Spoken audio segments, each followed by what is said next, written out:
এটা ছিল আমার সেকেন্ড বারের মতো কোরিয়ান ভিন্টেজ বো থিমের কেক ডেকোরেশন। প্রথমবার যখন করেছিলাম কেকটা একটু ছোট ছিল, এটাতে মন মতো ডিজাইন করতে পেরেছি। তো হ্যালো এভরিওয়ান, আসসালামু আলাইকুম, কেমন আছেন সবাই? আশা করছি ভালো আছেন। এটা ছিল 2 পাউন্ডের কেক। এটা অনেকটাই হাইট করেছিলাম, যেহেতু ভিন্টেজ কেকগুলো একটু সাইড দিয়ে এই ডেকোরেশনটা বেশি হয়, যার কারণে এটা হাই হলে ভালো হয়, না হলে আসলে ডিজাইনটা প্রপার করা যায় না। 195 নজলের সাহায্যে নিচে বর্ডারটা করে নিচ্ছি, এরপরে উপরেও সেম ভাবে বর্ডার করে নিচ্ছি। আমি আগে যেটা করেছিলাম সেম টু সেম ওই ডিজাইনেরই, জাস্ট এটা একটু আমার কালার চেঞ্জ করেছি। আমার মনে হয়েছিল বউয়ের যে রিবনের কালারটা আছে ওইটার সাথে এটা ভালো যাবে, আসলেই অনেক সুন্দর হয়েছিল। এরপরে হচ্ছে আমি ছোট্ট লিফ নজলের সাহায্যে বাঁকা বাঁকা করে ডিজাইন করে দিচ্ছি ঢেউ টাইপ।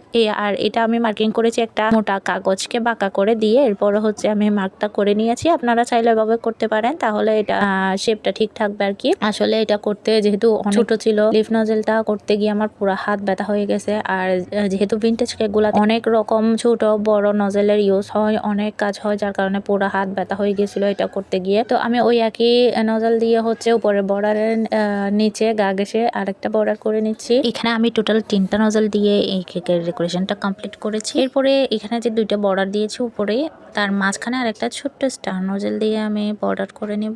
এটাও দেখতে পাচ্ছেন করে নিচ্ছি। এটার কোনো নাম্বার নাই, এটা ওই যে বললাম 120 টাকা দামের যে নজল সেটগুলো আছে ওইখানেই ছিল। ওই অবহেলিত নজলগুলা কেন জানি এখন অনেক বেশি ইউজ হচ্ছে। আর বাকি ভিডিও তো নিতে পারেনি ঠিকঠাক, জনাব কারেন্টের জন্য আসলে কি শান্তি আছে, যেটা নিয়ে খুব বেশি জল্পনা কল্পনা করব, ঠিক ওই দিনই হচ্ছে কারেন্টটা ভিডিও ছবি এগুলো নেওয়ার সময় চলে যাবে। সব সময় আমার সাথে এরকম হয়। তো আজকের ভিডিওটা কেমন লাগলো অবশ্যই কমেন্ট করে জানাবেন। আল্লাহ হাফেজ।